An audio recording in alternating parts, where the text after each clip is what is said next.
The PlayStation Portal features a touchpad primarily used for navigating menus and enhancing gameplay in compatible games. Located below the right analog stick, this circular, capacitive surface responds to various gestures, acting as a hybrid input device blending tactile feedback with gesture recognition, similar to smartphone touchscreens. The touchpad uses capacitive technology for reliable detection without being pressure sensitive.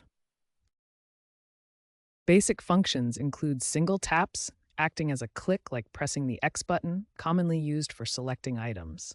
Double taps zoom in or out in supported apps, like the PS5 browser. Swiping with one finger scrolls through menus, while multi-finger swipes allow zooming. Holding and dragging moves cursors or objects, useful for aiming or inventory selection in games. Advanced gestures include circular swipes for rotating objects. Users can also calibrate and adjust the sensitivity of the touchpad through the PS5 settings.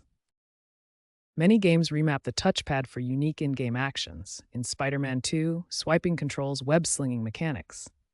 In Ratchet and Clank Rift Apart, the touchpad enables faster item switching during gameplay. Touchpad integration in handheld gaming trends toward multimodal controls, combining touch with buttons for immersive experiences. Future updates may include AI-assisted gesture prediction, and analysts predict 25% annual growth in touch-based controls. User satisfaction is high, with 78% rating touchpad functionality positively. Average input delay is 8 milliseconds for touchpad actions versus 12 milliseconds for buttons. Despite positive feedback, the touchpad's full potential depends on wider game developer adoption.